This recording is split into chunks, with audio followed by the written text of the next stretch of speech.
Bonjour, bienvenue à l'émission. C'est la saison des petits fruits qui est commencée, alors aussi bien en profiter.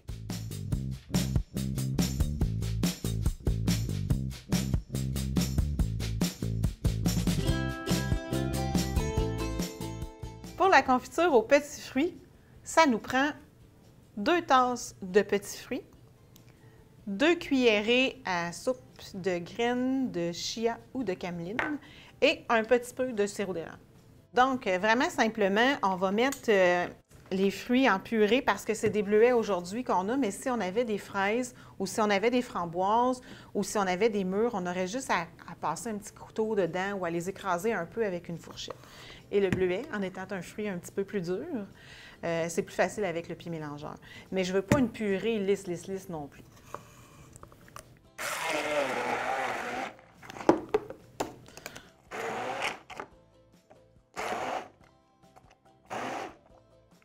On va ajouter 2-3 cuillerées à soupe de sirop d'érable, 2 cuillerées à soupe de graines de chia ou de graines de cameline. On va mélanger tout ça et on va attendre que ça gélifie. Si vous n'avez pas de sirop d'érable, du sucre blanc, ça fait l'affaire.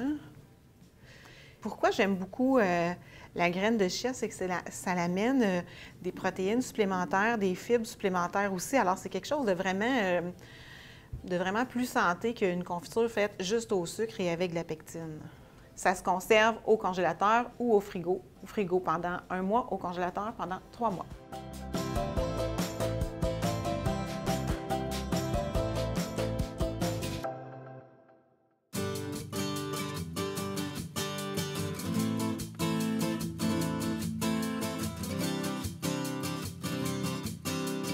Pour la recette de sorbet, on a besoin de 2 tasses de fruits congelés.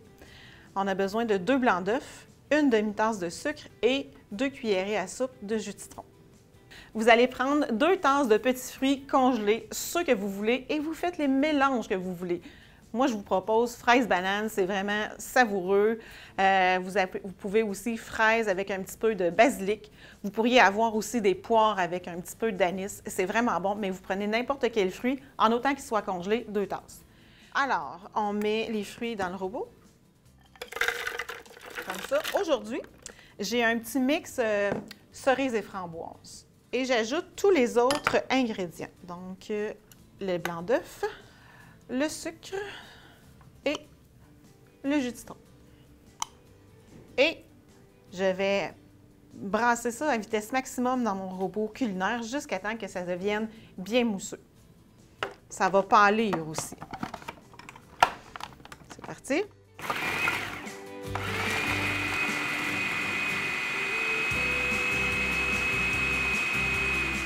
Cette recette-là, à la base, prenait 1 tasse de sucre. J'ai fait beaucoup de tests, puis j'ai réussi à éliminer 1 demi-tasse de sucre. Mais c'est important, la balance du sucre qu'elle reste, parce que sinon, votre sorbet va être beaucoup trop dur et ça va faire des cristaux d'eau dedans. Alors, c'est pas ça qu'on veut. Alors, pour cette raison, c'est nécessaire de mettre du sucre.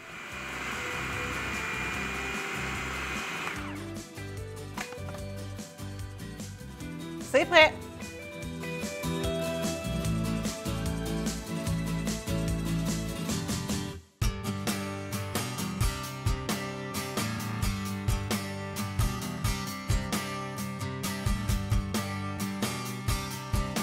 Pour le pudding aux petits fruits surgelés, on a besoin de 1 tasse de sucre divisé en 2, 1 cuillerée à table de fécule de maïs ou de tapioca fin, 4 tasses de fruits surgelés, 1 tasse de farine, 1 cuillerée à thé de poudre à pâte, 1/3 de tasse de beurre, 1 œuf, 1 cuillerée à thé de vanille et 2/3 de tasse de lait. Le pudding aux petits fruits surgelés, je fais la recette parce que dans le fond, il y en a beaucoup qui me disent qu'ils ont de la misère à faire cuire leur gâteau quand ils font une recette comme ça. Alors, ce qu'on doit faire, on doit prendre les fruits, on les mélange avec la première partie du sucre et la fécule de maïs, on verse ça dans le moule à gâteau et on envoie ça au four à 350 en attendant de préparer notre pâte à gâteau. Pour la pâte à gâteau, c'est un gâteau régulier. On va crémer ensemble le beurre, le sucre et l'œuf. Et là, je vais mixer avec mon mixeur. Puis je vais mettre un petit linge dessus, mon mixeur, pour que justement, ça ne revole pas partout. Il faut faire attention avec cette technique-là, juste pour pas que le linge y prenne dans les batteurs.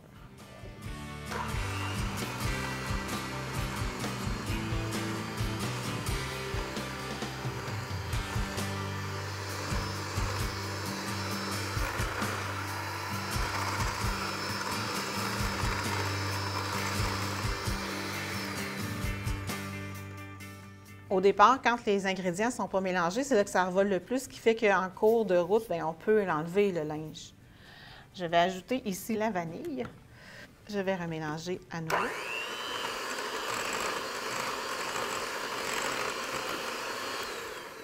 Quand c'est mousseux et bien blanchi, on va ajouter les ingrédients secs, à savoir la farine et la poudre à pâte, en alternance avec le lait.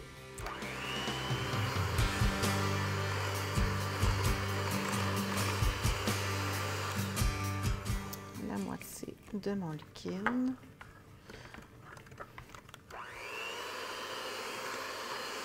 Quand c'est bien mélangé, on va verser ça sur nos fruits qui doivent absolument être chauds. Et je vais verser doucement. Et on renvoie ça au four pour une durée de 1 heure environ.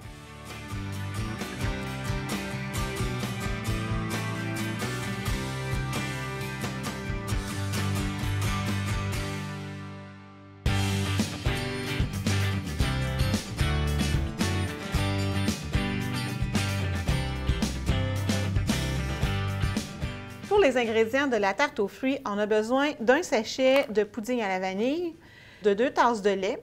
Ceci pourrait être remplacé par une crème pâtissière maison si vous choisissez de faire une crème pâtissière. Ensuite, vous avez besoin d'une banane et de fruits frais à votre choix.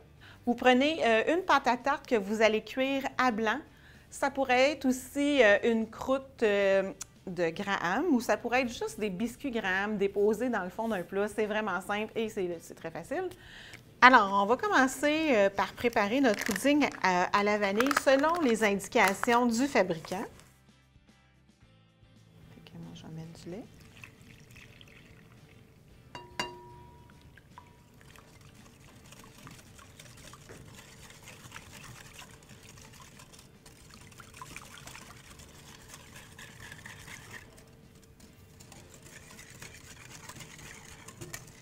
Sur votre fond, vous allez trancher des bananes, vous allez verser votre pudding dessus, bien étendre ça, et vous allez garnir de fruits comme vous le souhaitez.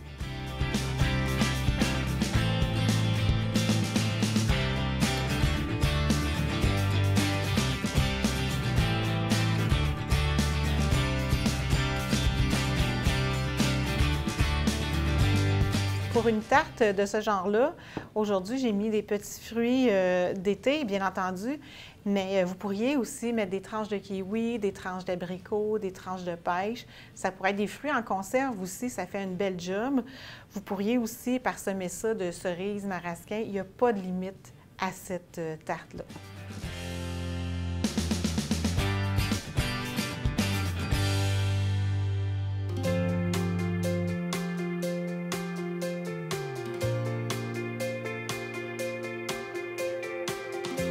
Je vous propose avec ça une belle salade avec des fraises, mais vous pourriez aussi bien la faire avec des bleuets, des mûres, des framboises frais.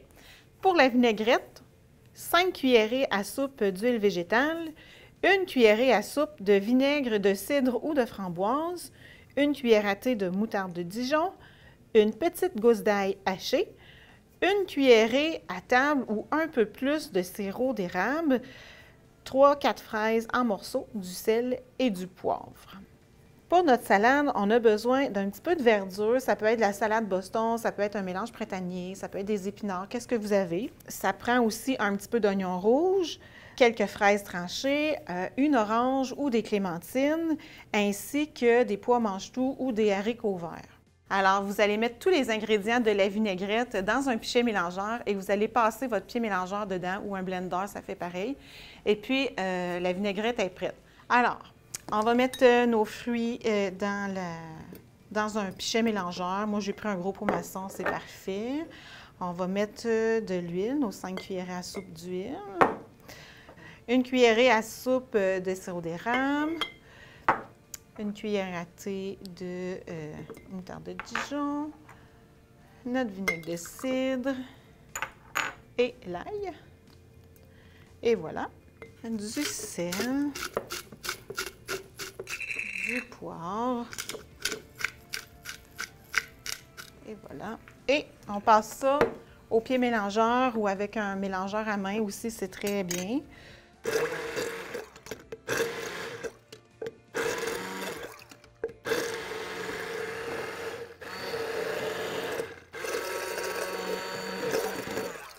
Ensuite, vous allez garnir votre assiette de votre laitue, de vos fruits, de vos légumes et verser la vinaigrette tout simplement dessus. Et cette vinaigrette-là fait une excellente marinade pour les viandes blanches. Notre vinaigrette, elle est prête. C'est tout. Il se pourrait que si vous conservez votre vinaigrette dans le frigo parce que vous ne la prenez pas tout en une fois, ça se peut, il se pourrait fort bien qu'elle se sépare parce qu'il n'y a rien pour émulsifier l'huile et le vinaigre ensemble. Alors, tout ce que vous avez à faire, c'est de prendre votre pot, de le shaker bien comme il faut, puis ça va revenir beau, beau, beau. Et puis, on verse ça tout doucement sur notre salade.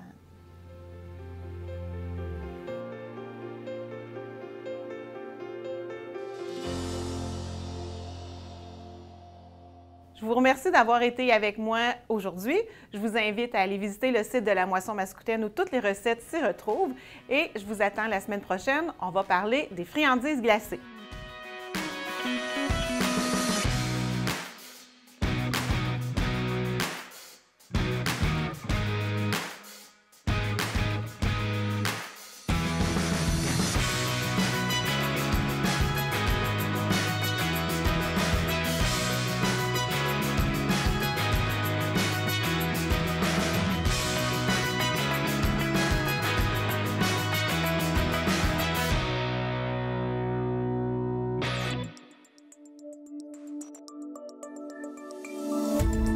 Cette émission d'Accès est appuyée par Cogeco et est rendue possible grâce à la collaboration de la communauté avec Nous TV.